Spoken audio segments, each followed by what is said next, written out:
This video presentation of the 2015 Workplace of the Future Summit is brought to you by Barnes & Thornburg, LLP. With more than 600 attorneys and other legal professionals in 12 offices around the United States, Barnes & Thornburg is one of the largest law firms in the country.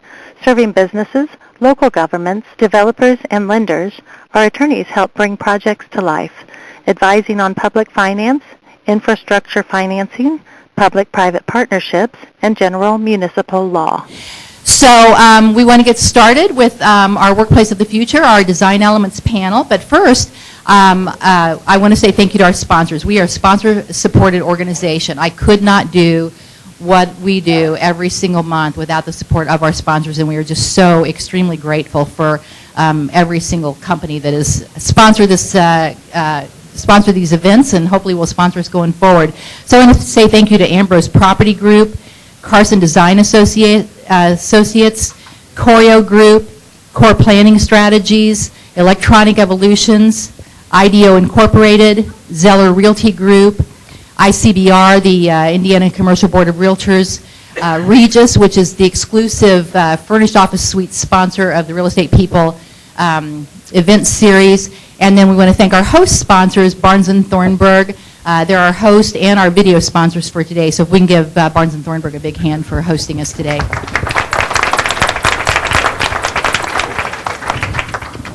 And then I am just going to let our speakers introduce themselves. I know you've all been at events where the MC tries to stumble and bumble around over their written notes after we get at them their waters. So I save myself the aggravation and just let these guys introduce themselves. So Lee, I'm going to let you start. My name is Lee Bellamy. I'm with Electronic Evolutions. I have spent my career dedicated to technology and helping customers find the best way to use what they have to really grow and expand how they use technology. And excited to be here. It's my 10th day in Indianapolis. I come from Washington, D.C., so excited to be thrown into the fire and help collaborate. Good morning. Hello. Sorry. Good morning. I'm Donna Metallic, and I work for IDEO Incorporated here in Indianapolis, and we are a commercial interior design firm. And for nearly 29 years, I've had the pleasure of planning and designing commercial interior environments. I hope that my knowledge will help us as we have a lively discussion for the next 45 minutes about the Office of the Future. Hi there, good morning. My name is Mary Beth Oakes, and I am the CEO and founder of Choreo, and we provide change management for workplace transformations. And then I'm also the president of Business Furniture, and we are Indiana's oldest and largest office furniture and service provider in the state of Indiana. Julie Berry with Carson Design Associates, president and majority owner. We're an interior design, architecture, and workplace strategy firm. Primary industries are corporate, tenant improvement, healthcare, and government. And we've also been involved in many clients that we've worked with through the last several years in integrated workplace, activity-based planning, and helping them kind of see to the future in where their environments are going. Hi, my name is Deb Kuntz, and I own Core Planning Strategies. And as I was thinking about why I'm on this panel, I thought back to growing up. And my parents always told me that that I always tried to get all of my work done really fast, right? Now, today we call that being efficient. So that is what Core Planning Strategies does. We bring you efficiency in your workplace, but we really focus on facility planning and project implementation. Good morning. I always say I have the sexiest job in the whole real estate industry. I'm in the title insurance industry. As you guys know, we research, insure, and close on real estate transactions. I work with a locally owned company, Royal Title, and my name is Susan Jones. I am the president and founder of Royal Title. We try to work on all different types of projects. We specialize in commercial, everything from $150 million on down to high-end residential, and then even $150,000 homes. So we kind of cover the whole gamut. The specialty for our company is to find out what type of transaction we're working on, and then of course customize our solutions to make sure that everything gets to the closing table and we all have a wonderful transaction, so that this team of professionals can get going and do their areas of expertise. So let's get started. We had an opportunity to meet via a phone conference, and as we were chatting, I thought that this came up, and we all talk, of course, design is aesthetics and, of course, functionality, but the most important thing I thought that all of you brought up was about culture. So let's talk about how to sculpture the culture of the entity that's going to be consuming that space and what your roles may be in that. Who would like to start off? I'd be glad to start off. So I know we feel like it's really important when it comes to culture.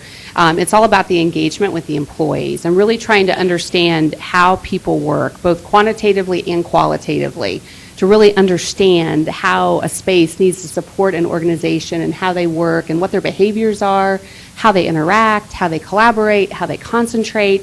It's really about bringing that all together and connecting the people with the IT and the HR and making sure it's really a solution about how people work that reflects the culture and the behaviors and the identity of the organization, I would say. And to do that, you really do have to understand and do quite a bit of research. Anybody else want to add to that? Yeah, in regards to the culture and the landscape, it's our job to make sure that the function of each person's job really is cultivated within the actual hierarchy of the firm. And we have to speak with many different individuals to really understand that. And we feel that the importance of the different generations and understanding what their expectations are for the future is really one of the main things that we have to be involved in. And it doesn't seem like interior designers are really supposed to do that. We're not psychologists. But, you know, again, part of our job is to look into that to make sure that we are marrying up function and form, basically. Well, and I do believe in the future, the companies that are more authentic are going to be much more successful.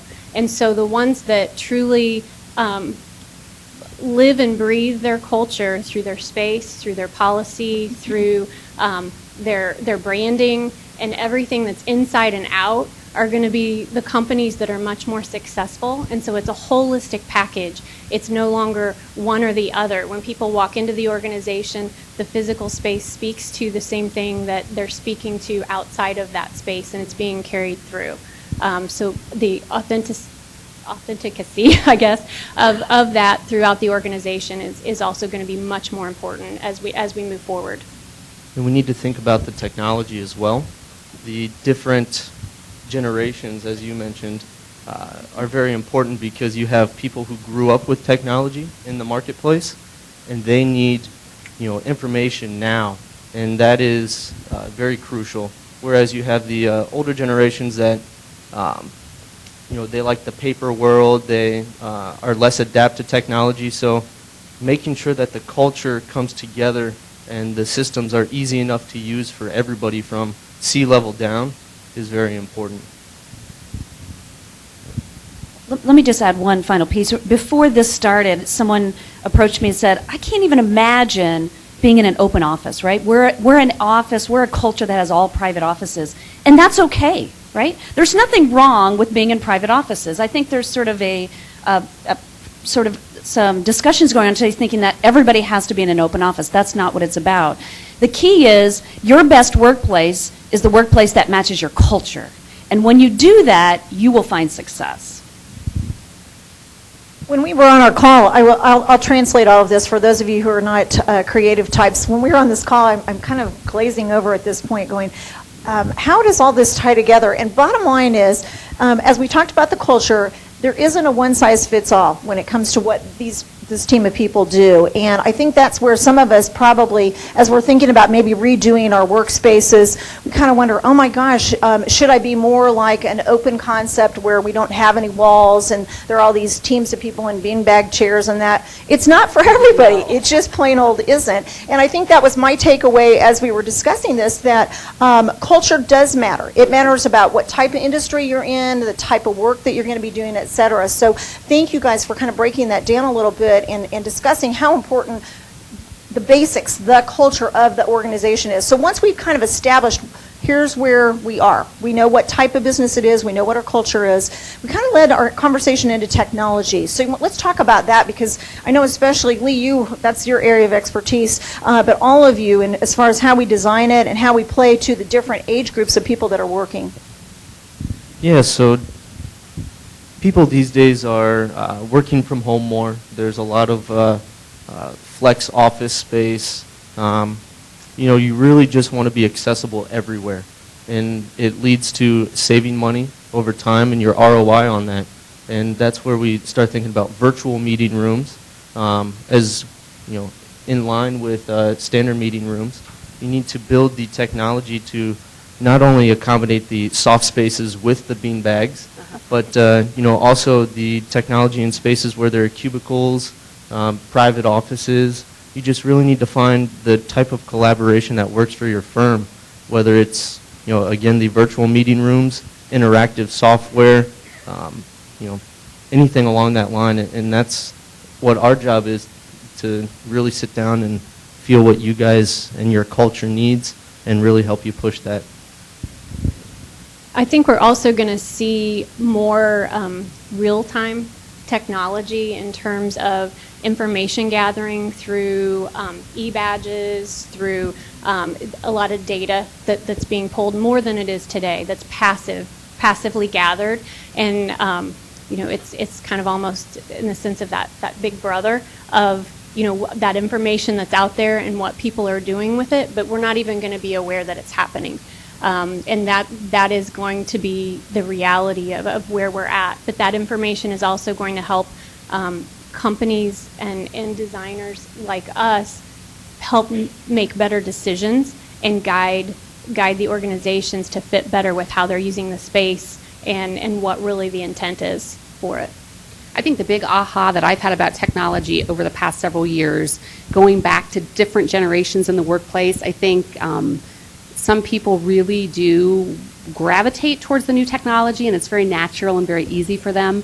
Other people, it's a little, it's a little bit more difficult, a little bit more challenging. So I think the main thing that companies can also do is make sure they're bringing everybody along and helping everybody really to embrace the technology and to understand why it's being levered as a tool for success in their organization, and make sure that there's a way for them to get engaged and get connected to whatever technology initiatives are being evolving in the company. And even more important than in the past, the people within your IT groups and within your technology departments, they need to be on board with the projects first. Because if you don't have the budget for the technology and you don't have that planned and you don't have that foremost in mind, your project will not be successful. And so they need to be integrated from the very, very beginning and have complete buy-in throughout that process.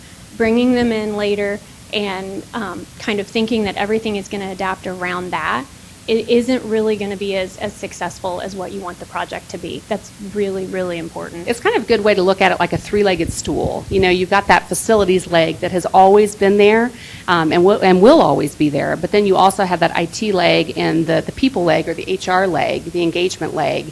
And if you take away one of those legs, that stool just comes toppling down. So that integration piece is extremely important. Absolutely, and you guys touched on something, and to tie it back into culture is one thing I've started to see some people lean to is reverse mentors. Yes. So not only can the young people learn from the older generation, but the Gen X and Gen Yers can really help the C-level understand systems. And I think an analogy I heard was, if you see an old dog just laying around and walking around and you bring a puppy around, that old dog starts to get a little more playful and a little happier because to relate that to technology, Right. you get more confidence in using of the systems, and that really breeds an excitement throughout the whole facility. That might be the quote of the day here. Right? You heard it here. By show of hands, where are our old dogs? Where are the old dogs? I'm an old dog. There we go. I think the piece, though, that ties us together is understanding what the work styles are. So in our office, we're a small office, right? We're 7 people. We don't have big data or Big Brother, but we do know that our staff are out all the time. In fact, they're probably somewhere between 60 and 70% out of the office with clients. So everybody has a cell phone that you can get all of your files on and take all of your calls and get all of your email. Everybody has a laptop. We have no desktops. We have all stand-up stations that we got through RJE. It works for us because we understand our work style. That's the key for you, is understand your work style, and then this design solution can respond to that, and that's how you're going to find that max. Yeah. And one of the things with the increase of distributed teams across the globe, and that's going to increase over in the future, and what we have to do is make sure that the cultures, since you're not having that face-to-face, is how to create the environments on both sides of that mirror, and so that they don't feel that there's a disparity there or a distance disparity. So one of the things that we have to do, again, is look at the way each culture is set it up and make sure that the teams are on the same plane so that they can start looking at focusing in innovation, because that's the whole idea, is to increase the ROI for the client. And to kind of wrap up this segment, as we talk about the technology, the thing that I was most intrigued with as we were having our call is that it's cool to have cool stuff, but if we're not using it, it doesn't work. And at the end of the day, I think every single organization struggles with communication. I mean, I don't care how simplistic, whether it's 7 people or 7,000 people, I think it's always a struggle to work on communication. And I think, Mary Beth, you especially speak to that as it relates to the people segment. And so why don't we kind of lead into that, not necessarily you, but it could be you, and how we work with our people, not only to train them on the technology, but also just the whole cultural shift. Because if you're completely redoing your office space and you're going to now not have individual offices, or maybe you're not going to have as many individual offices, or we were kind of chuckling at breakfast about how, especially law firms, everybody wants to have that coveted corner office. What are we going to do? I mean, how are we going to manage the people part of this and help everybody through, training-wise, from technology to just the whole psychological part of it? Yeah, it really has become a whole process, and I think it does start out in the very beginning of really trying to understand quantitatively and qualitatively how people work. And I guess I want to stress that, a company of any size can think through these types of issues, whether you have 2 employees or 7 employees like Deb, or whether you're like Brent Blanchard and you're dealing with thousands of employees at Lilly. I mean, I think this type of a process can work for any type of company. But I do go back to what Lilly did 7 or 8 years ago, and I think they recognized that they were going to be asking their employees to work very differently. If you can imagine at Lilly 7 or 8 years ago, when people didn't have BlackBerries, or they didn't have laptops, they didn't have soft phones, they didn't have a telephone on their laptop. They had never worked in a very mobile environment. So at that point, Lilly wanted to create a change management service. And really the point of this change management service was to bring the employees along in the process, to engage them, to make sure they got great communication and they understood what was going to happen next. And they understood how it was going to be different for them and how it was going to be the same. And then I know our team had the opportunity to really work with those employees and really to train them on this new culture, help them to build new protocols and best practices for how they were going to work in the space. So they kind of had an understanding of what to expect. And then training them on technology, that's a big one too, because there were a lot of glazed over eyes and people thinking, oh my goodness, this is a lot of change all at once in addition to our day jobs. So, I think it really is all about having a great communication plan so people know what to expect. I think it's about showing them the way to get from point A to point B, not just physically, but really emotionally, thinking about their cognitive well-being as well. How do we bring them along in this process so they feel very connected all throughout? And that's a lot of training, that's a lot of communication. I know somebody said to us at one of our clients, they're like, sometimes you guys are more like therapists, aren't you? So you're like workplace transformation therapists, and in some ways that's true. I mean, I think I think generally speaking, change, even if you love change, who loves change? Does anybody out in the audience love change? I like change, but even people that if you like change, it's still difficult, you know? I mean, for some people it's like going to the dentist office. For some people it's like riding a roller coaster. There's not a right or a wrong. It's just acknowledging that change is not easy and showing people the way on how to make that transition through change with lots of support is really important. On that training note, I guess, can I see a show of hands as to how many people have an interactive whiteboard in their facility? Not as many as I thought. Now, how many out of you guys have actually been trained thoroughly on how to use it? Fewer hands. Yeah. So, Can you describe what that is for those who might not know what that is? so an interactive whiteboard would be, think of a dry erase board on steroids. You usually connect it to a computer, and it allows you to use your fingers or smart stylus type pens to annotate. You save it immediately, and you can email it out to your entire team at that point. So I come from a background to where in education they buy all these smart boards, and the teachers were never taught how to use them, and then they end up investing hundreds of thousands of dollars to put these boards back in closets. So, you know, I guess my whole point is the importance of technology is to train, train, train. And even in our service agreements at Electronic Evolutions, it's to, for every preventative maintenance visit, we spend an hour with the company to make sure that they don't have any more training questions so that they can utilize the investment that they did much more thoroughly.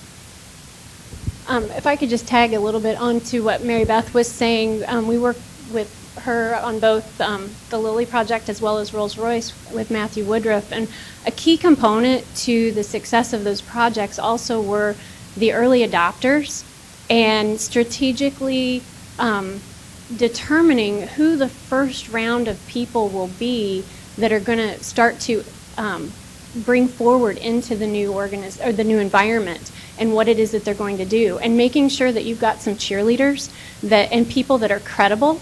Not only are they cheerleaders, but they're people that other people respect within the organization, and so they'll be able to truly give a realistic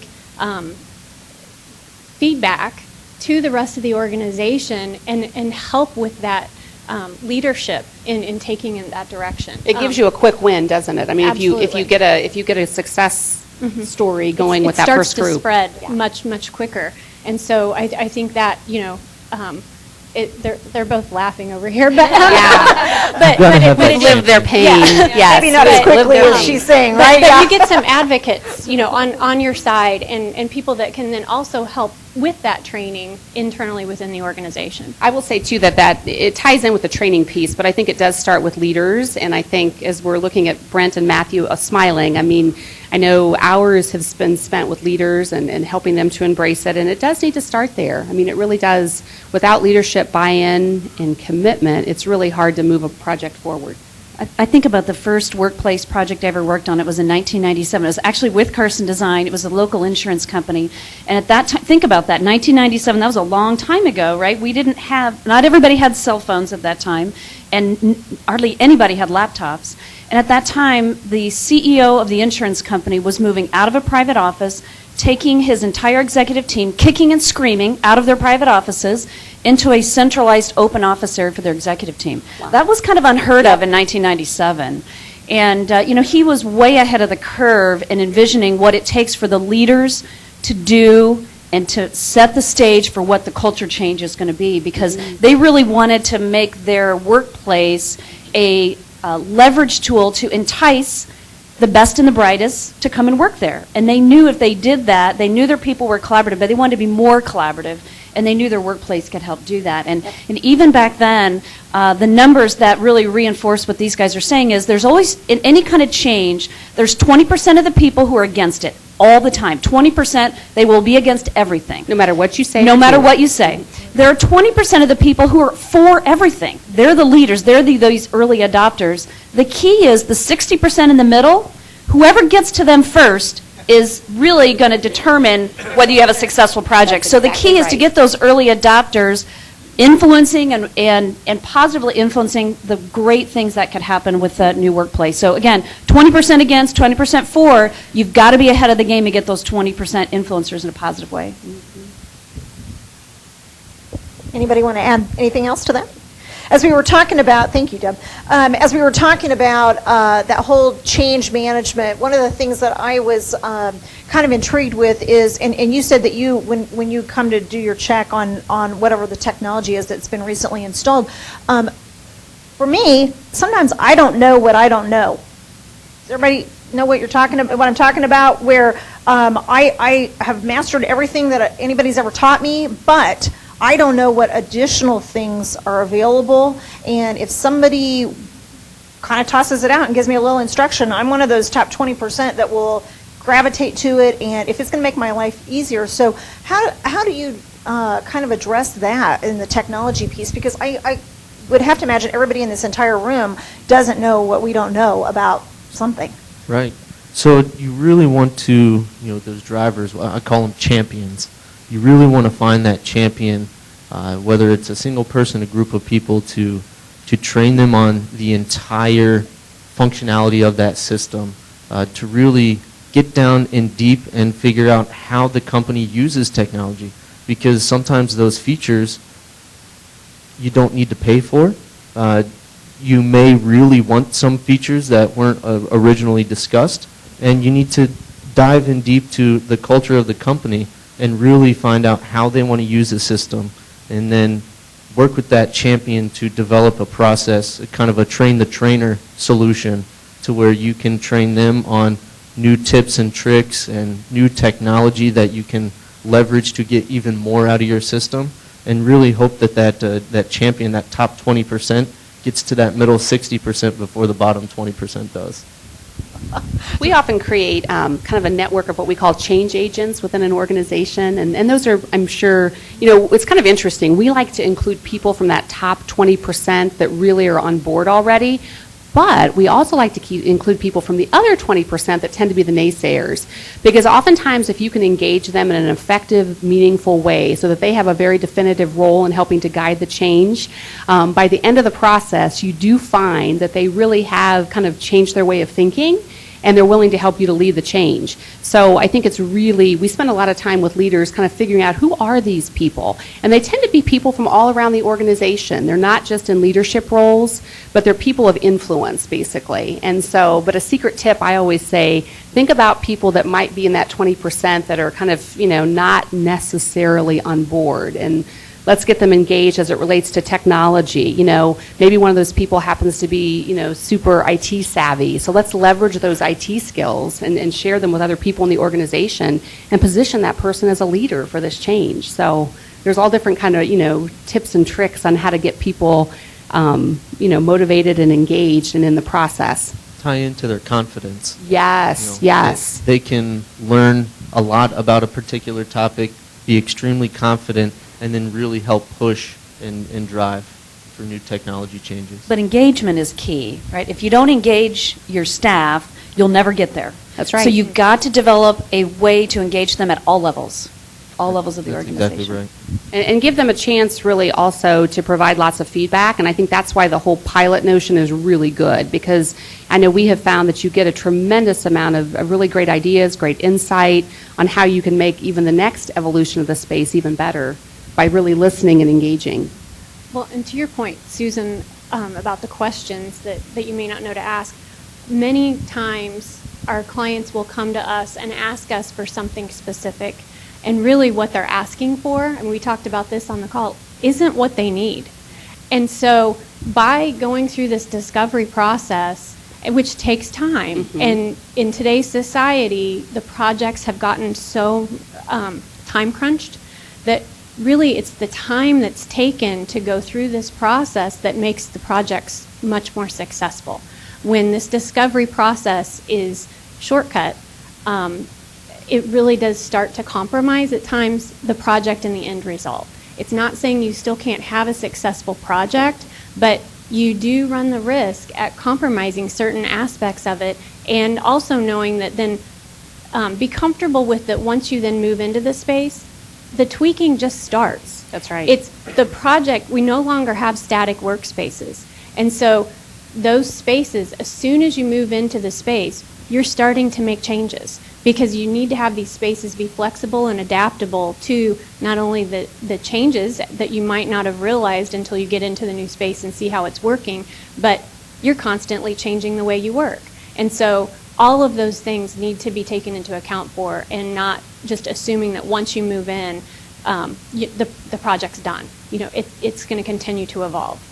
Yeah, and You were asking about questions that people ask. I was chuckling kind of in my head thinking that just yesterday I was talking with a client and they said, well, Mary Beth, can you just give me a list of everything that you want to help us think through over the next several months? And I'm thinking, oh yeah, that's a big long list. But yeah, to your point, I think that is what people want. They want to know what is every single thing about a workplace transformation that I need to start anticipating and thinking about, and so That's why they hire you. yeah, well, hopefully so. So I've got a list for them, so it's several pages long. So Excellent. the project manager, the C-level guy, IT really goes straight up to the CIO. And the C-level people, they know what they need to know about the business, but they can't know everything. You never know everything. So I guess my recommendation to tie back into everybody is find your group of trusted designers, trusted people on the front end, integrators that really help explain how it can integrate into your company, and really utilize them from the beginning of the project to get a much better end product that you would get. And I think I hope everyone is getting a sense as well that a lot of it's the team that's brought forward. It's not necessarily one group, one individual or anything. It's the team, and the workspaces, the work we do in general is much more complex. No matter what business that you're in, whatever industry, the size of company that you're in, and that makes the process of designing and bringing forward that workplace and integrating every bit of this much more complex as well. And so it's the team that's really key in making sure that you have that team covered, so that the three-legged stool is able to stand, and that every portion and every component of that team is represented throughout the project. You're going to say something, Lee? I was just going to add, from a technology point of view, the earlier the better, because we can help you, if there are any IT folks out there, we can really help you get that beginning from carrier level to get that data transfer rate into your facility, all the way up to the nuts and bolts at the end, the training, the implementation process. I mean, it's imperative to be a part of it from the beginning. I can't tell you how many times the AV groups are brought in at the last minute to say, we really forgot we needed a display on the wall or a projector, and we have a meeting in a week and a half. Can you please get this done for us?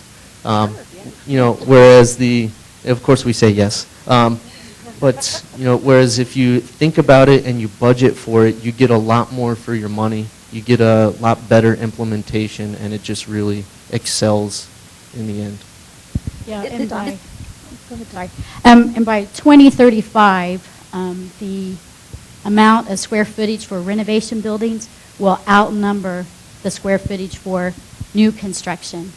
And so that is a really big thing that we have to look forward to, because as we're renovating spaces, it's even more important for the IT, because again, a lot of these infrastructures are not prepared for that kind of technology to come into the building.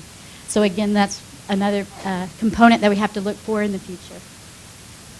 Yeah, I'm really glad you brought that up, because as I was listening to their initial conversation, one of the things that I hadn't really thought about was how critical it is to bring into this whole process, first of all, figuring out what your culture is, and then bringing the IT in early, because the last thing you want is to have a space designed and then find out you don't have things wired correctly. I see some heads shaking in the back. Sounds like maybe you've had that happen. I mean, I can imagine the additional costs that are incurred by not having thought through that. And then the other thing, too, that was a takeaway for me is, depending on what type of technology you're going to be implementing in this space, that will then dictate a lot of how you design things going forward, the type of furniture that you select, the way you may or may not have individual offices, the more collaborative spaces. So I thought that was a big takeaway for me. And then the other thing I hope you all caught was that it's very important not just to have the top 20% of the people involved, but also that bottom 20, so that you sort of sandwich in on the 60%. I think that's a really good lesson, and I think sometimes we all have a tendency to just choose the people that we know are going to be gung-ho and let's get rolling, and we forget we better bring along the other part, or those naysayers can be real boat anchors and drag things down, for sure, right? Well, and I love it because they do challenge your thinking, and they bring a lot of good ideas, and it's really kind of energizing because they, it may seem like they're negative and naysayers, but they do have good ideas and they do have good insight, and it's important to understand, what their concerns are, because I think if you can help to understand what their concerns are, then there's a better chance that you can guide them through that process so they can feel successful in their new environment. And there's people that aren't speaking up that are dealing Yes. with the same things. Absolutely. They're just not as vocal. Absolutely. Right. Let's switch gears now, and let's talk about whether or not, and I love this, is open over. Because I got to tell you, in my mind, I'm thinking, oh, we're still operating in the cubicle environment. Are we way behind? And I'm now hearing that maybe that whole open concept may or may not be over. So you guys want to kind of chat about what works for what types of organizations and whether or not open is over? It seems like I think there's been a lot of negative press lately about open environments, but I think it's really about building a variety of workspaces that help you to do your best work.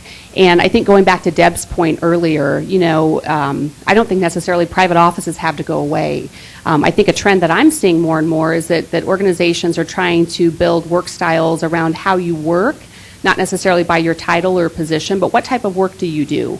And it seems like most employees seem to want to engage in some form of collaboration every day. They need to.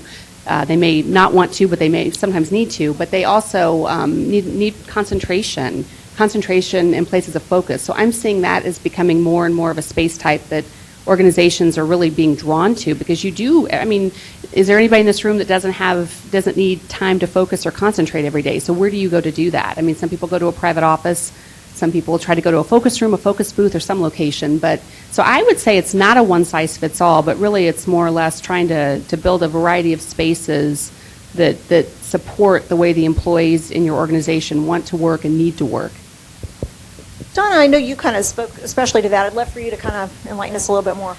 One of the biggest things is really balance. And so when you're evaluating the culture of a company, you have to look at the function of the jobs, as Deb said, and Mary Beth said, excuse me. And when we talk about how the actual environment is influenced by each individual as a team player, that's really what you have to look at and create that balance for the client and help them get to that point to understand what that balance is. And, we just can't do one size fits all. We've tried it. It doesn't work. What can we do in the future? 15 years from now, what do we need to do? And it's like we have to look at the younger generation.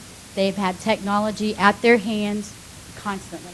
And information, and just like Lee said, in regards to information, quick. And by 2020, only a few years, guys, we're going to have 48% of the workforce is going to be millennials. And for those over that and then the boomers, we're going to make up 36%. We start looking at that, and they say, well, help me out here, it was in regards to the labor number for contractors. Contractors in 2030, they anticipate that 50% of the workforce will be contract workers. Yeah. So then we have to start looking that as a variable into the overall play, because will the client be willing to invest into certain numbers, bottom line, for contractors versus employees? Well, we're going to have to change that paradigm and shift it and say, yes, you're going to. If you want to have the best talent and you want to have the best teams, then it's going to have to happen. And so, again, it gets back to balance, talking through process and looking what's out there and gaining our talent and getting them a work environment that will help them be efficient and productive. I mean, that's what our job is. And I agree kind of with everyone in what they're saying, and I don't feel like the open office is dead. I don't feel like the workspaces with offices aren't still alive. One of the things that, though, is key in that balance is possibly acoustical consultants. A lot of people aren't used to bringing in an acoustical consultant and bearing that cost on their projects. The acoustics of those enclosed rooms is even more important than what it ever has been. Because if you start to put in these small focus rooms, you can't have the sound travel from one to the other because it really becomes amplified within that and the more that you're isolated. And so being able to construct those rooms to where they truly are more of a soundproof, or you've got white noise, and there's a variety of ways that you can accomplish it, but those are key components that people in traditional projects over the last several years, they're used to building a really quick wall. It may just only go to the grid. That's not going to cut it, and that's when the performance of your environments is going to break down. It's because you've provided the room, but the room isn't functional for what it's needed to do. And so it takes it a step further. And again, that's part of that complexity of what you need to think through in what's going to happen in each of these and what you want the performance to be in there.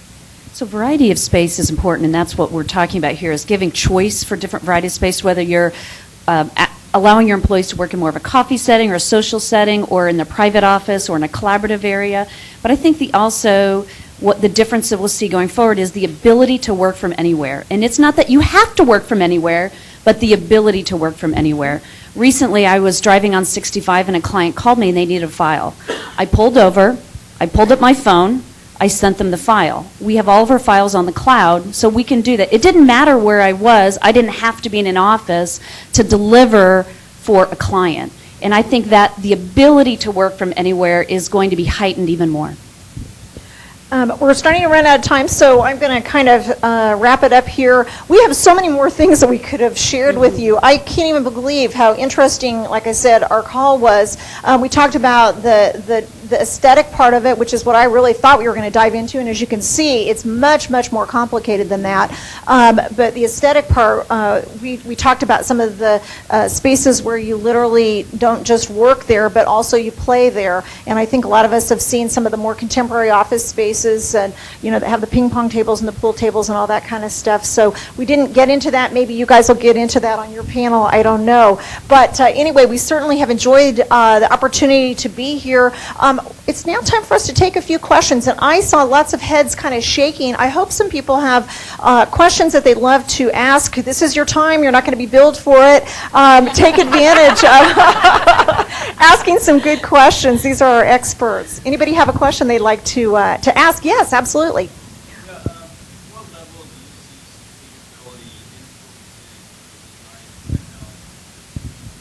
Could everybody hear that? They wanted to know what level do we see sustainability influencing design and technology? I would say that most design firms, sustainability is just a way of operating. I think everyone has bought in that it's important. The indoor air quality is very important for employees, and I just think that all firms kind of work towards that goal. As far as technology, I think there is a long road for that, because a lot of pieces of equipment get torn out and they just get put into the landfill. Again, if we can push the market to say, hey, you know what, we can reuse this, we can put it into another facility, maybe a nonprofit, but we have to be willing to push our clients a little bit when it comes to that. So very important is what you're saying. Go ahead real quick, and then we'll field a couple other questions. I was just going to say, I think you'll see even more purposeful, trying to get nature more into the workspace in terms of sustainability. Maybe not just the products, because I think the products is already happening, and just innately the design firms are pulling that. The manufacturers are providing us products to be able to do that. But trying to make that connectivity to nature and allowing people to have more exposure to that. I read somewhere 90% of our time is indoors, and that's where people are really wanting that connection and to be able to at least see and feel some of that internally as well. Yeah, very important. Do we have any other questions? Well, maybe not. Then, you know what, why don't we kind of continue on? Donna, you were going to say something, I bet, about that, bringing the outdoor space in, or maybe one of you, because I know that was something that everybody had talked about, making it so that we did kind of feel like we're more connected to the outside. One thing that we didn't talk about is kind of the term micro-community. And for companies like, Lilly, that have a lot of square footage and the scale, they're able to provide a lot of different amenities within their own organization for their employees.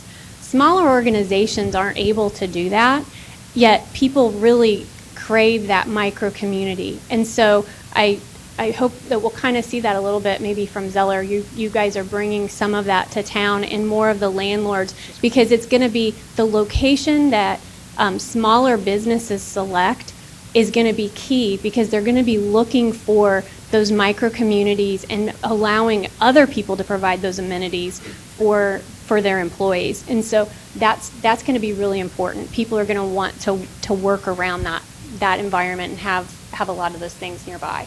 On that same topic of a micro-community, I think I see that even happening inside of organizations where they'd like to have a neighborhood type of a concept, where even though they really do have the ability to work anywhere, when they are, working within their, their organization, they'd like to be able to have good access to the people that they work with. So I'm even seeing a trend still continuing with neighborhoods where employees have a kind of a place of familiarity to go in the morning, even if they may or may not have an assigned desk. It's a place where they can go to connect with all their colleagues and really build those relationships in a neighborhood type of an environment. You guys use the term casual collision.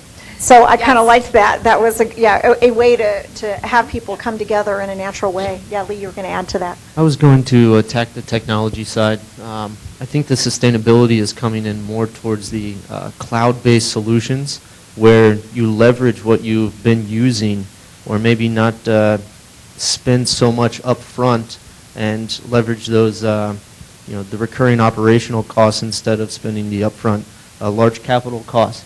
I think that will allow for the sustainability, so you're not throwing away that equipment, letting it hit the landfill, but we're leveraging what exists in the cloud to collaborate a little more. One thing we're seeing these days is a lot of companies have Office 365 or are moving to the cloud for their workspace, and Microsoft Lync and Skype and all that. That really, if you utilize that platform and embrace it, it can save hundreds of thousands of dollars to move that way. I hope all of you have learned something that we probably all learned when we were little children, and that is that a stitch in time saves 9. And I think that's my takeaway, that if we start doing some good planning on the front end of the transaction as far as creating the whole move or design of the space, and get the psychology of the organization down, then we get into the design and the technology phase of it, then the implementation of the people, all of it comes together in what we hope is a seamless way. Did I capture that? You did. Excellent. Very good. Thank all of you for being part of our audience today, and thank you, panel, for your input. You did a terrific job. I know we could probably speak for hours about all the different things that we could share with everybody. Connie? We want to thank our first panel. Our second panel is going to come right up. We're not going to take a break, so if we can give our first panel a hand. And if our owners and developers would please come up. Okay, so now we are going to hear from the owners and the developers. I'm sorry, the end users and the developers. So we've got a couple of owners and developers here that are having the challenge of transforming their space, and then we've got a couple of end users who have already done that, and I'm going to let them introduce themselves again. So Tristan, we're going to start with you, and then we'll let Jeff take it away.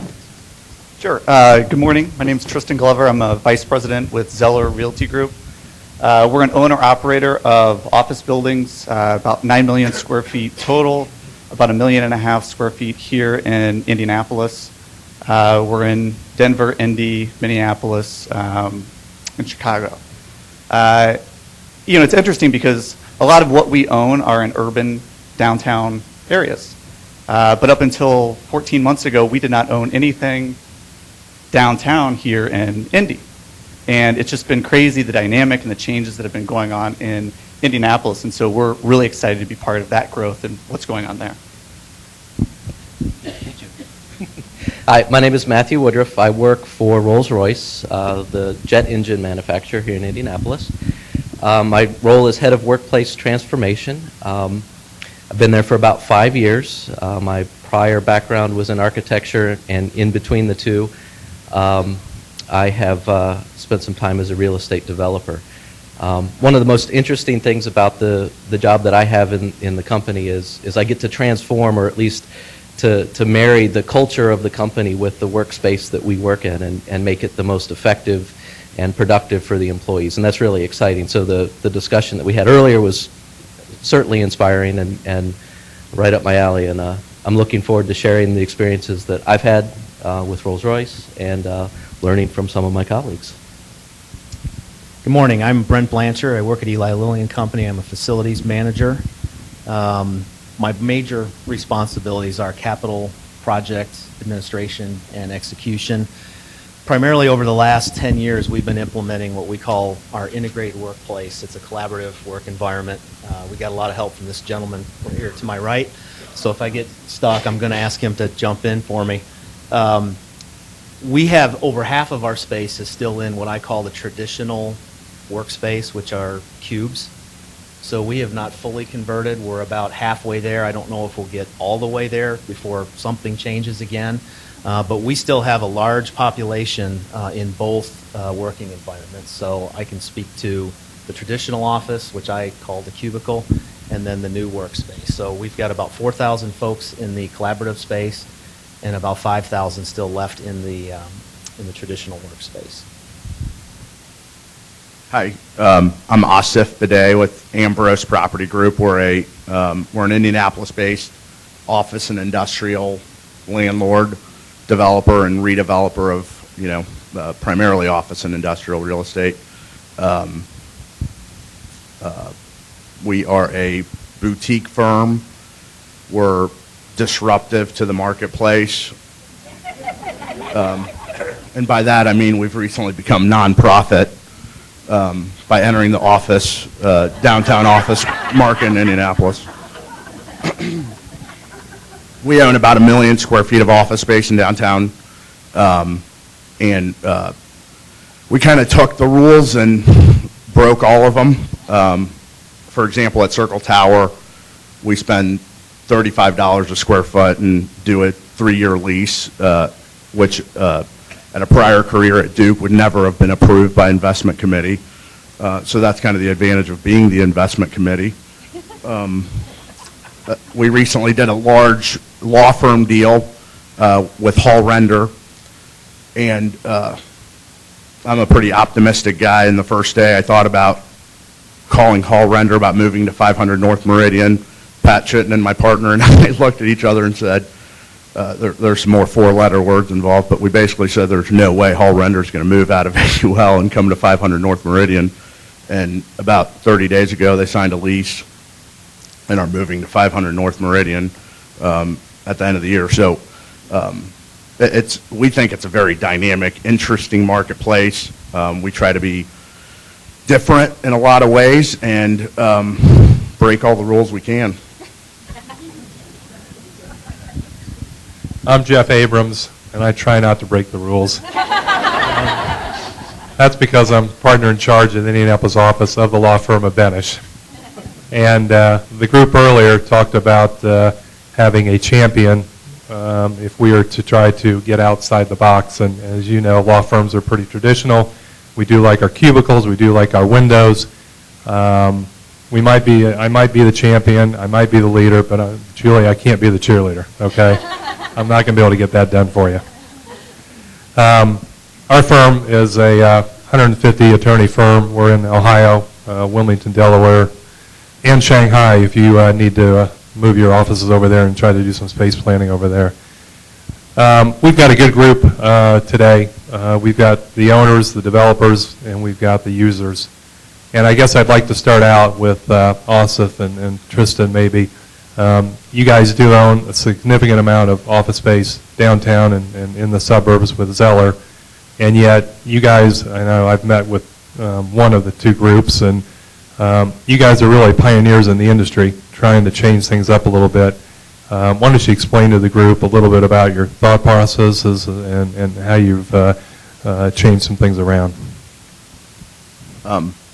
Yeah, so I think I alluded to spending $35 a square foot at Circle Tower. That our company bought Circle Tower in September of 2012, and where I sit today, when I'm in the office, used to be a law firm space, a law firm that had been there for about 50 years. So Circle Tower is a nearly 100-year-old building, and I remember sitting with this guy, very pleasant, and he said, you know, what do you think I should do with all these law books if I move?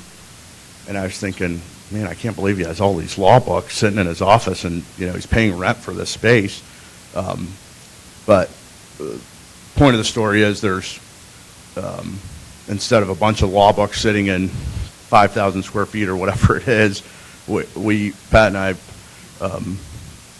run our entire operation out of there, and it's not entirely open ceiling, but it's it's different. At Landmark, my good friend John Vandenbark, who's here, and I worked on a couple creative things, I'll say, and we brought valet parking to the office business and did what some people thought couldn't be done and put Angie's List in 100,000 square feet there. We hired or brought in a restaurant operator that was a French Culinary Institute trained guy, and the Angie's List people just loved the sound of that. So the sandwiches there are really gourmet in the lower level. And then the rest of the stuff I think everyone sees and does every day. It's fitness centers and big meeting spaces, and it's pretty cost effective too. So. Yeah, not to try to one-up Asif, but they one-up us consistently. So. I'm about to do a short-term deal where we're spending $36 a square foot. Which is tough because you take a look at the numbers and the cash flow of it, and you realize that tenant over that period of time actually doesn't pay you enough to even recoup your construction costs. So you say, why do you do this? Mark's turning red, Tristan. You might be careful. He hasn't seen the deal yet.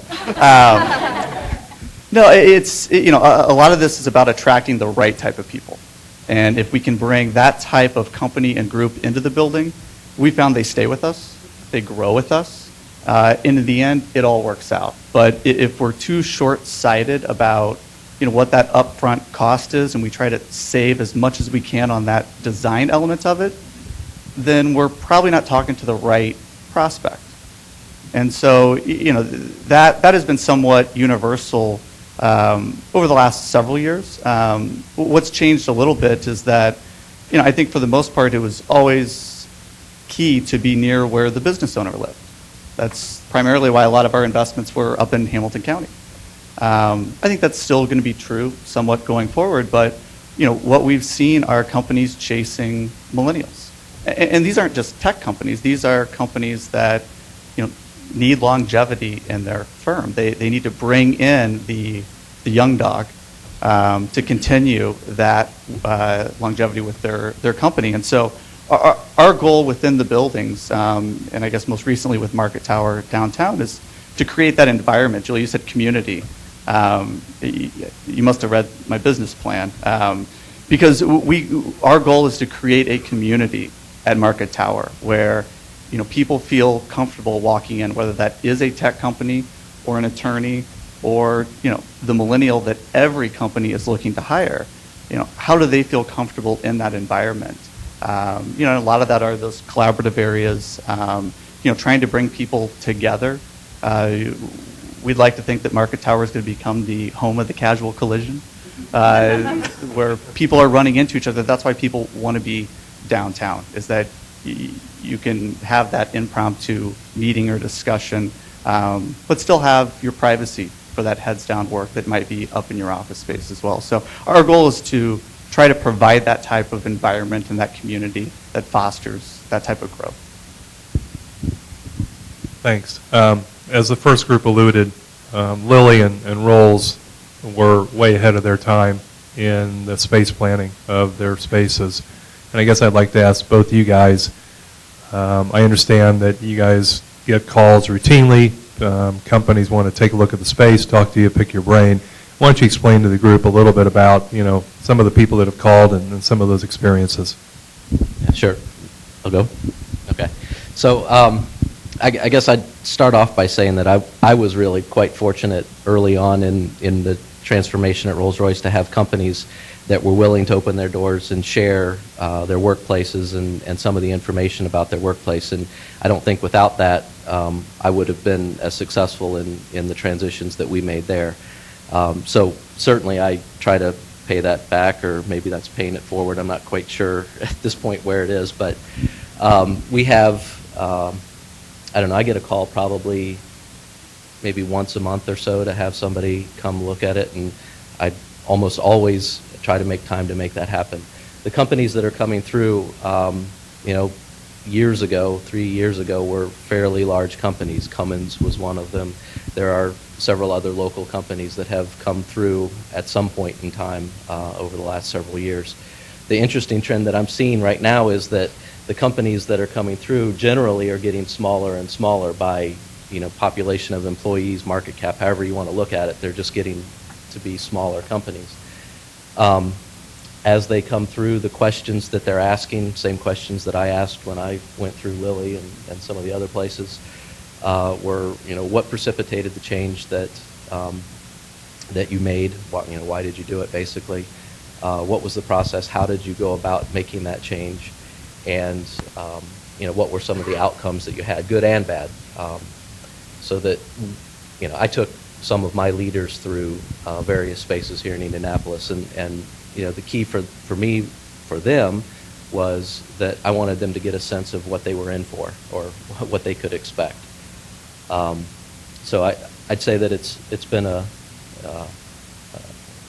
necessary part of the process, and certainly a good thing overall. I would echo Matthew's comments. We get the same questions. People are either relocating headquarters, or they're renovating large amounts of space, or they're getting ready to build, and they're not really sure what they want to do, which is the situation we were in almost 10 years ago. So they're asking the same kinds of questions, and I always tell them, I said, this is what we've done.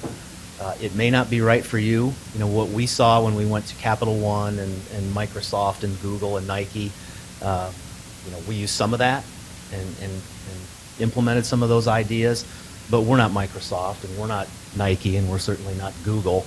Some people think we want to be Google, but we're not. So we took some of that and we put in place what we thought would work. So I say, take what you see here. It's not confidential.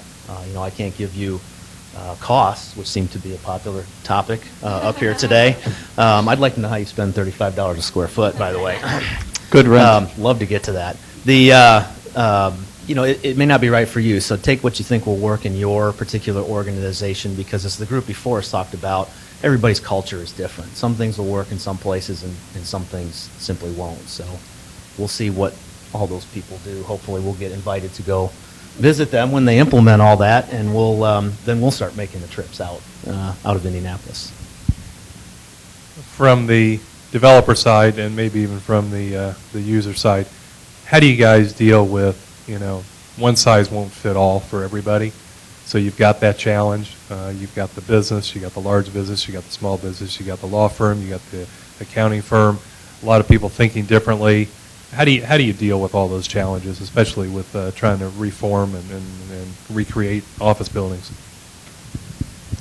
So from a user perspective, we have several thousand people in Indianapolis, and we have many more thousands of people around the world.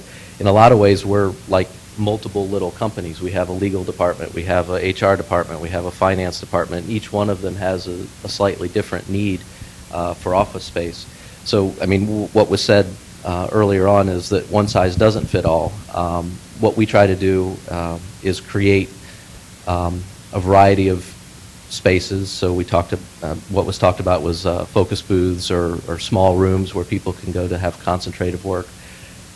We have open office spaces where collaboration happens. And we try to provide the correct mix of those types of spaces for the individual office. So we have a fairly large office down just south on Meridian that has one mix of spaces. We have an office in Washington, D.C., and Houston, and Walpole, Massachusetts. Those have slightly different mixes of office spaces, and we try to customize the delivery to each one of those spaces, each one of those office locations. For us, it's people are working differently, clearly, than they were 10 or 15 years ago. I mean, I think about how I used to work. It was my computer was on my desk and my phone was on my desk. So if I wanted my email, I had to go to my cube. And if I wanted my voicemail, I had to go to my phone or call some toll-free number that I could never remember to log into the voicemail system. And that's just simply not the way it works today. I mean, people are everywhere. They generally want to be everywhere. And we still have folks who demand, I'll say, that they have to have a certain spot in a certain building on a certain floor. And they can have that. But if their task that day or that hour or whatever they're working on doesn't fit their workstation, they're able to go to an enclosed room now, which they couldn't before because they're not at the level eligible. You know, if I need an enclosed room, I couldn't have that before because I'm not at that level to get that enclosed office. I can get a lot of enclosed rooms now and enclosed spaces along with anybody who I want to take there or anybody who wants to take me there, for instance. So it's all about, for us, providing that variety, and we're not really dictating where you work. We're providing the spaces that we think, in most cases, people have told us they need to be successful in their business. So we've given up a lot of that, you know, you're in a cube, you're in a cube, you're in a cube, you're in a cube, and we know where you are, to you can have all of this space and use it how you see fit to get your work done. Yeah, so I mean, we see a wide range of companies, so it's hard. We don't get a lot of time to spend with people typically. It's, you know, we've got 20 minutes to tour the building. Let's get in and out. You know, all we want to see are the walls and the doors, and you know, we need 3,000 square feet or, you know, whatever it is. And, you know, we try to get as much time as we can to talk to people about what an authentic space for them is and how they work. That's tough just because of the system I think that we've built around this business and how quickly some people are as far as time frame goes. They don't have time to actually sit down and think about how they work. It's right to a space plan and, you know, trying to fit the requirement into the box. And, you know, I think the more we can spend time on how people work, you can actually deliver that authentic space. And so, you know, and part of that is just introducing people to what's possible. So, you know, we do that through some spec suites or some demo spaces where, you know, you can see different concepts that can be done. You know, the millennials love the historic buildings downtown because you can expose the concrete in the ceiling. You know, you can do that in some of these traditional office buildings. That's what we're doing at Market Tower, where you can provide that type of creativity. Now, not everybody's looking for that.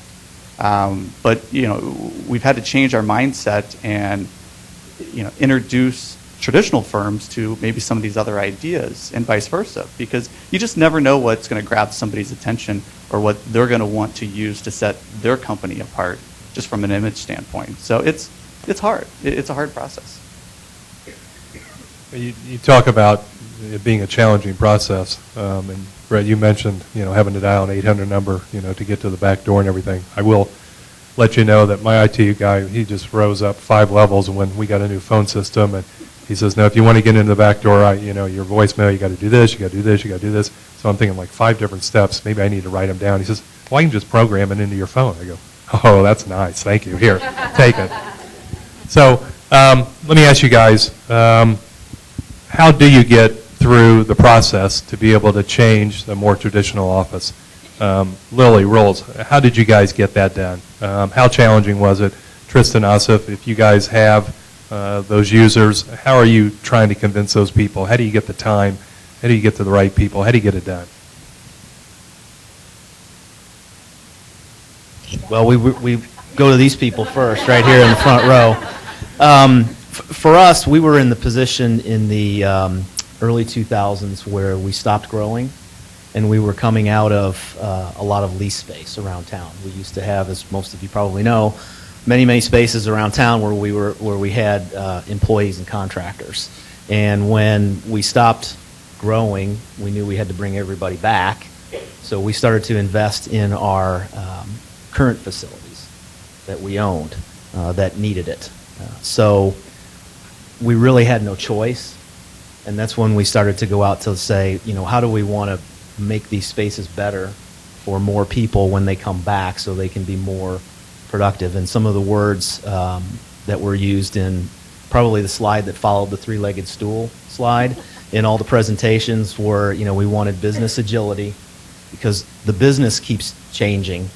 And when you have to move furniture and rearrange people and run line cords, and it takes time. It takes months, if not several months, back in the day. That's not the case anymore because we simply don't move very much furniture. The people move and the furniture stays the same. So for us it was, how do we respond to the needs of the business to be more agile, to be more nimble? And as those organizations change, how do we get people together to start working much more quickly to get their objectives accomplished? Yeah, so with your contraction, gave us an opportunity to move into one of the buildings that Lily used to occupy. So what precipitated our change at Rolls-Royce was, one, there was an opportunity for a fairly large building downtown. We were in very, very old buildings at Raymond and Tibbs that really separated our workforce between two different sides of the street, very literally on two different sides of the street. We looked at this as an opportunity to change the culture of the company, not only getting the people together, but also in how we operated and position ourselves for the future, looking out 10, 15 years into the workforce and what it will look like. It was mentioned, I think, in the first panel around the demographic changes that are going on, also the contractor changes. That's also something that we're kind of looking at and attentive to.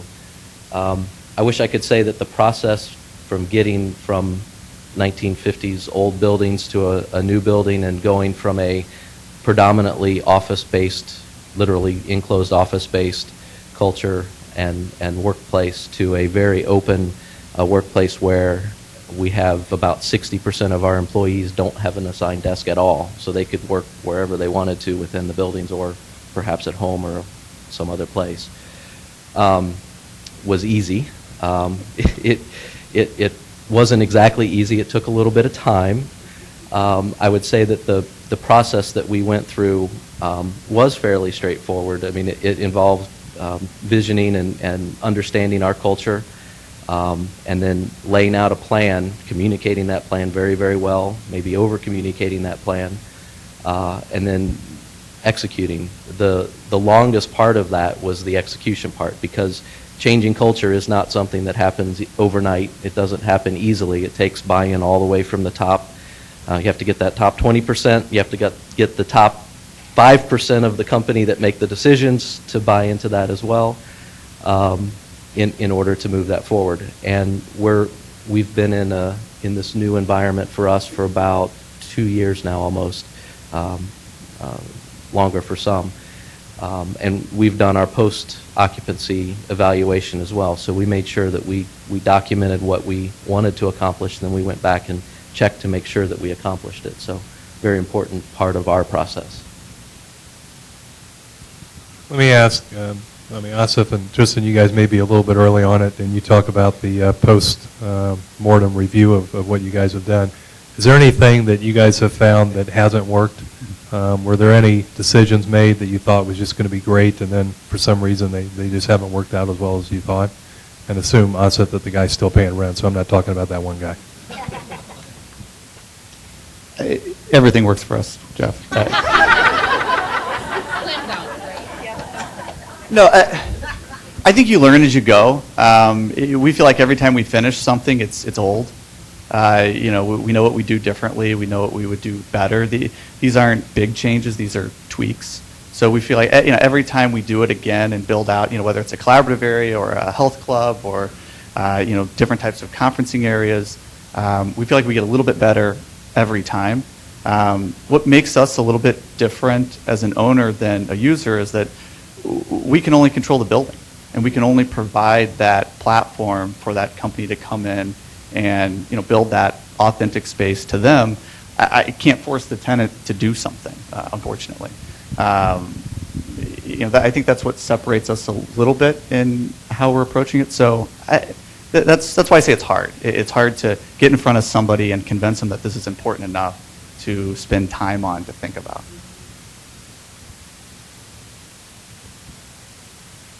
All work out perfect for you guys too? For the most part, yes. So what we've done here recently is, someone mentioned it earlier, people still need spaces that they can go for privacy and quiet. And as we built our spaces out, we tried to build those into the spaces. So you've got some very social areas and then some spaces where we put some signs up and said, this is a private area. Well, that signs don't really work. People like to break all the rules that they can and not follow the signs. So what we've done here recently is try to create some areas in some of our smaller and attached buildings that people can go to where it truly is quiet. We call them quiet zones, pretty original, and say no phone conversations, no voice conversations. If you're coming in here, you're coming in to work on your computer or you're coming in to read. A little bit slow on the uptake. We just implemented after the first of the year, but as I walk through that space, because there is a path in between buildings, I see more and more people going there, and so far those signs have pretty well worked. So it's either the signs or somebody walks in there and starts to talk, and the occupants in there probably take them to task and point at the sign and say this is a quiet zone. So we found that we probably overdid it a little bit with the openness, and we started to provide some kind of cubby holes where people can go to have some quiet heads down time. Yeah, so I would agree with what Brent was saying around some of the learnings. I think we're both Indiana companies, Indiana employees probably have a lot of similarities in a lot of ways, scientists, engineers. So we're experiencing some of the same things that they are in terms of quiet, needing heads down places. Generally our offices are open, but we do need to have places to get away and be quiet. I would say that overall, I think Rolls-Royce is finding this to be a fairly successful way of working overall as a company. So much so that in December, our corporate headquarters in London moved to a completely open office environment. Our CEO no longer has an enclosed office, nor does any of his first line. I'm sure I would have loved to have been a fly on the wall for some of those conversations, but it happened. It's done. So I think from a corporate perspective, we're kind of all in adopting kind of an open workplace as the way forward. Maybe a little different in terms of areas where like you said, Tristan, it's always a learning process. There's always something better to do on the next time.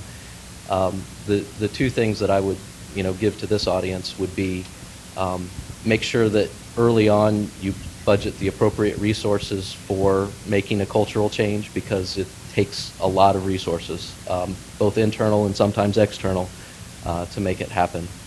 And then also plan on the backside for continuous improvement. Because culture change doesn't stop. It's something that should be ongoing. I think we spent a lot of time making sure that people understood the culture that we were wanting, or the type of work that we wanted in the culture of the company. Now that we've moved in, we don't have that sort of pressure or the push anymore, so it's really up to the individual businesses to carry that forward. And there needs to be, and what I'm finding we're needing to do is re-engage with those businesses to kind of keep that conversation going. So it's, that would be my maybe 2 lessons learned. Certainly Mary Beth could talk about this, but there are a lot of people who are, I say, scared to do different things in the new workplace. It's almost like, well, nobody told me I could do this, so I don't think I can do this. Now we've got the other side of the coin where people say, nobody told me I couldn't do it, so I'm going to go ahead and do it. But I think people are reluctant to, at the outset, to kind of try new things. We encourage them to leave their floor if they have to. I mean, if you need privacy, probably the best thing for you to do is to get away from the people who would be most likely to interrupt your work. I mean, we've all sat next to the person who talks too loud on the phone and we can't move our cubes and we're kind of stuck there. I've probably been that person as well. In our environment, if you are planning on going somewhere and you see someone sitting there who maybe you don't want to sit next to right at that particular time, you just keep walking. So I know people have done that to me. I'm positive they've done that to me. But it is kind of refreshing to be able to go wherever you want to go, for the most part, and do what you need to do and be accessible to who you need to be accessible to and not be accessible to who maybe you don't need to be accessible to. So casual collision is great a lot of the time, but sometimes you want whatever the opposite of that is. No collision. You want to be by yourself. So there's plenty of places to do that, and it doesn't always have to be in an enclosed room. Because the enclosed rooms on our floor, if all the folks who know me are there, they feel I'm free to be interrupted. So I'll go to another building or another, and I feel the same way about them. I mean, I pay no attention to a door being closed. So I'll go to another building or another floor and sit in the open where nobody hopefully knows me, and I can get what I need to be doing completed. All right, so take a look at your crystal ball and give us some thoughts about what's next. What are the next challenges? What are the next creative ideas for your world? Does anyone remember that Bobby Knight crystal ball press conference? I'm just making sure you're awake, Sam. I met with a young person aspiring to be in real estate not too long ago, and told him all the things that I sometimes think about with respect to where our office world is going. Coca-Cola, I read, I don't know, in the last year sometime, Coca-Cola got rid of the voicemail system this year, and they require their employees to only use instant messaging and texting as forms of communication. Millennials, of which I'm kind of the oldest to fit in that stratosphere, but are all about instant gratification and things happening quickly. We live in a world where you can go to an ATM across the world and it'll know exactly how much money you have in your bank account, and whatever amount of money you ask for, it's going to give you as long as it's in that proper balance. I think it's amazing how much the world's changed in the last 10 years from a big picture global perspective. I think,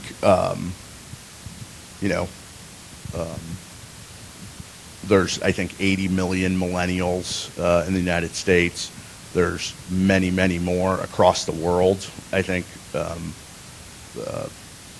our economy is more and more global, and I just read I was doing some reading this morning to have a few things to say, so, and I'm depressed a little bit because I read a Fortune article that discussed how badly the millennial generation in the United States lags behind the rest of the world.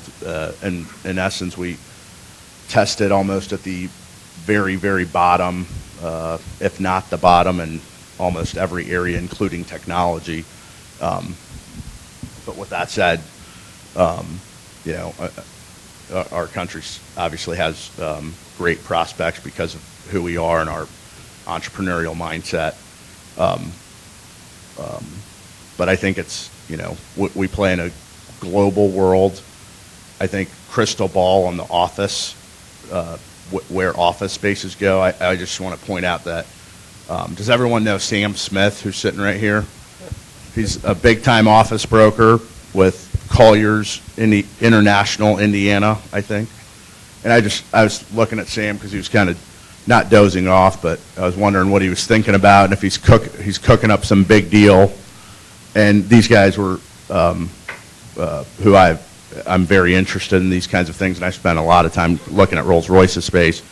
But there's no way Sam Smith is going to share his office space with his personal office or his cube or whatever it is with anyone else.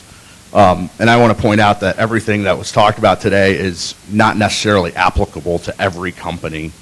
A company with 30 people like Ambrose, it's kind of tough to do a hoteling concept.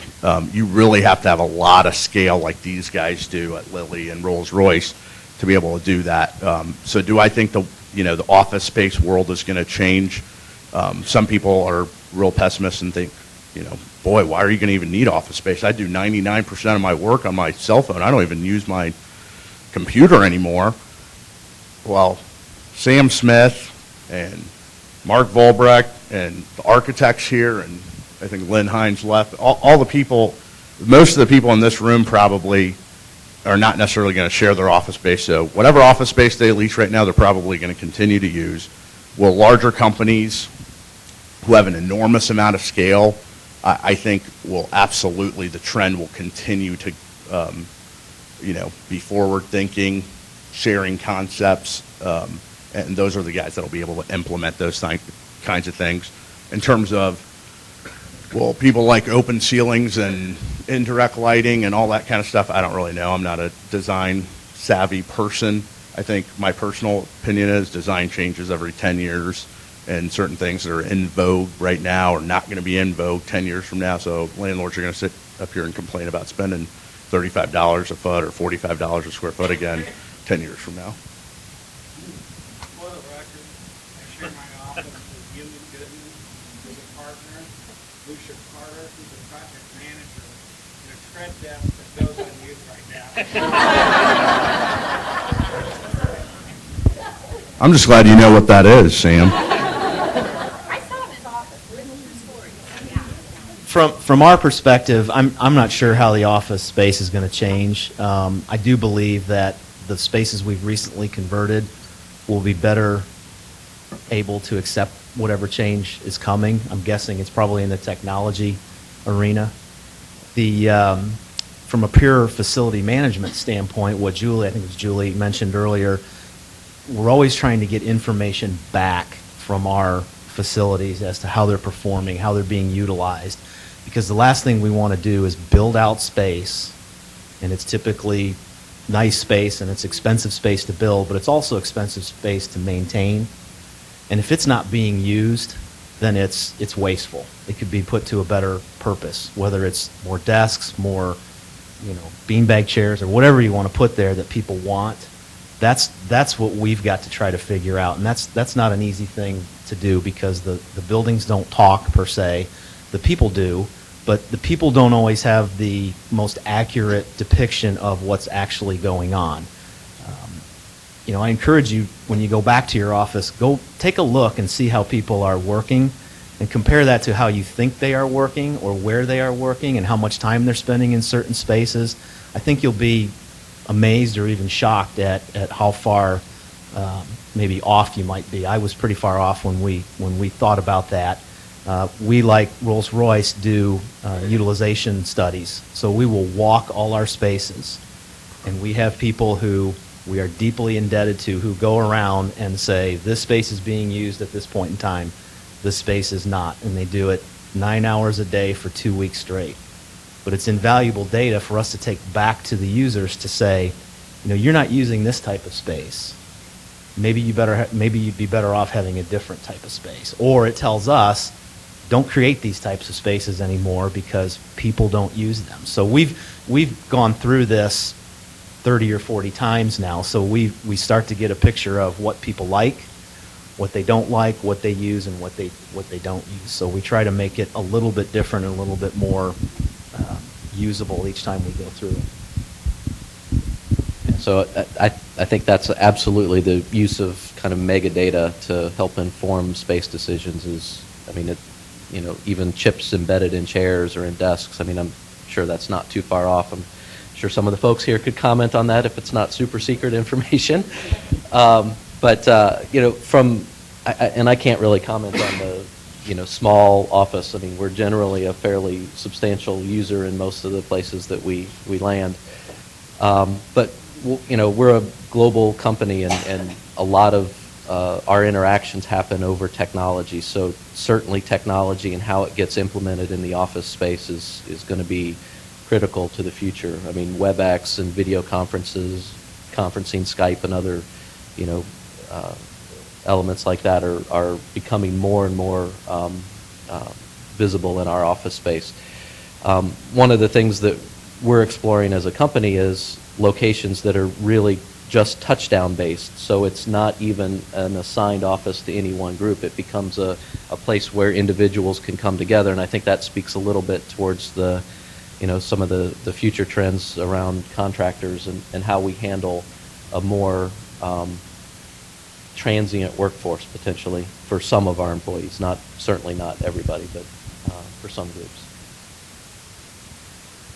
Yeah, I guess I don't know what the future office looks like. It's certainly, probably going to be more flexible. But we certainly see furniture becoming a big component of the office going forward. But I think it's pretty apparent that the millennials will be driving the boat for what this looks like. I saw one of these panels up in Chicago where somebody said, millennials hate offices until they get one.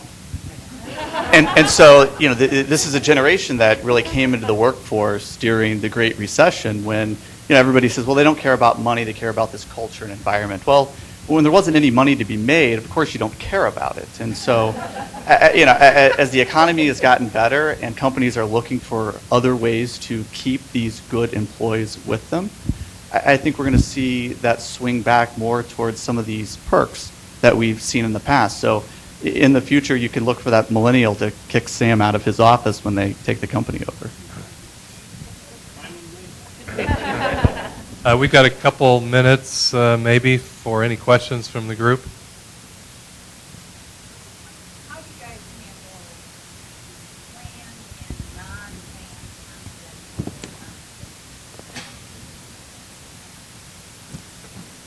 You have some, you know that you're going to be meeting somebody that's got confidential. Yep. Then you have another, okay, client who calls you and it's confidential. Yeah, I'll take a shot at it. That's one of the major, I'll say, concerns of someone converting to a more open office environment. We ask people to take that upon themselves. We think confidentiality is everyone's responsibility. I know that sounds like a corporate speak, but we really believe that. And if you have a conversation that you have to have that no one else can hear, it's up to you to find the spot to have that. We have the spaces to do that. Then you need to take the initiative to seek those spaces out, reserve the conference room, or again, go to a large open area where no one can hear you, and you may even have it in the open. Most of our performance reviews and planning are done in a large open room, sitting across from each other. I think that's changed significantly for us. I mean, it used to be you'd go into some small room where your boss would sit across from you, very intimidating, right? What are you going to do? When are you going to have it done? And I'm going to check up on you in June and July. Well, those conversations are now occurring more and more often in settings like this, quite frankly, for us, but where people aren't listening in. In the instance where you have a call that you need to take, or it comes in, what I do is I say, let me walk to a room, and then we'll continue to converse there, and I'll keep them on my cell phone because I don't answer my desk phone. I haven't in 5 or 6 years, so if you leave a message there, I may or may not get it. I just take my cell phone calls, and I'll walk to a room because I kind of know where they all are, and I can find a spot where we can have that conversation. And if it were an instance where we just couldn't have it, I would ask if I could call them back and maybe schedule it. Yeah. So what he said. Seriously, so Rolls-Royce, we're a defense contractor. We deal with actual classified information, which is certainly highly sensitive. But we follow a very similar protocol where it's the individual's responsibility to manage the privacy of the information they're working with. And that's not just conversations, it's paper as well, because sometimes documents contain things that are shouldn't be seen. So again, it's all around the protocols, and for us, how we delivered it and how we trained people to make sure that they understood what was going to be expected of them. And certainly we engaged our security personnel to make sure that that training was appropriate and, correctly worded so that it didn't, violate any of our agreements with, the Department of Defense or any other entity that we would be working with.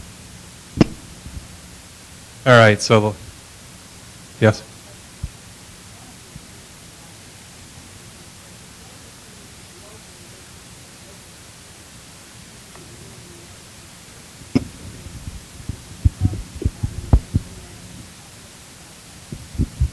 Right, so I think I might have mentioned that. So we have, Rolls-Royce is headquartered in England, and we have the bulk of our population is based in Derby.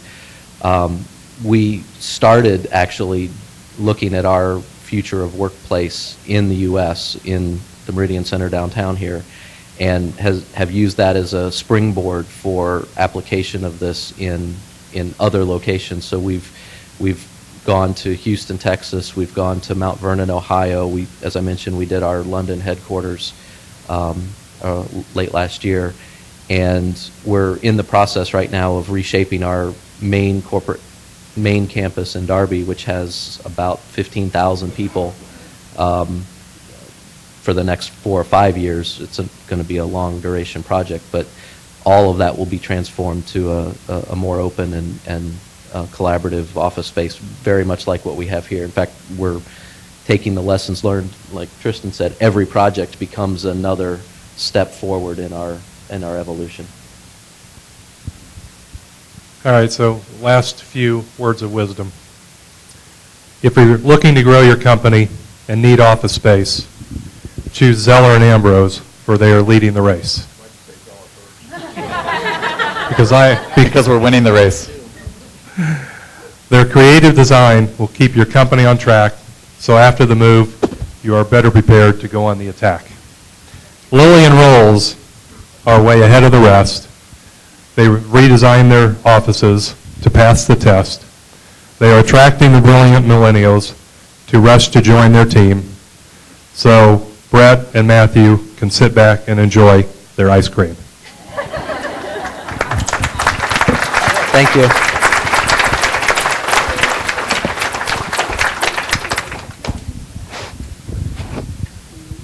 I just want to thank everybody for coming out today, and we hope that we see you every single month. Have a good day. Thank you.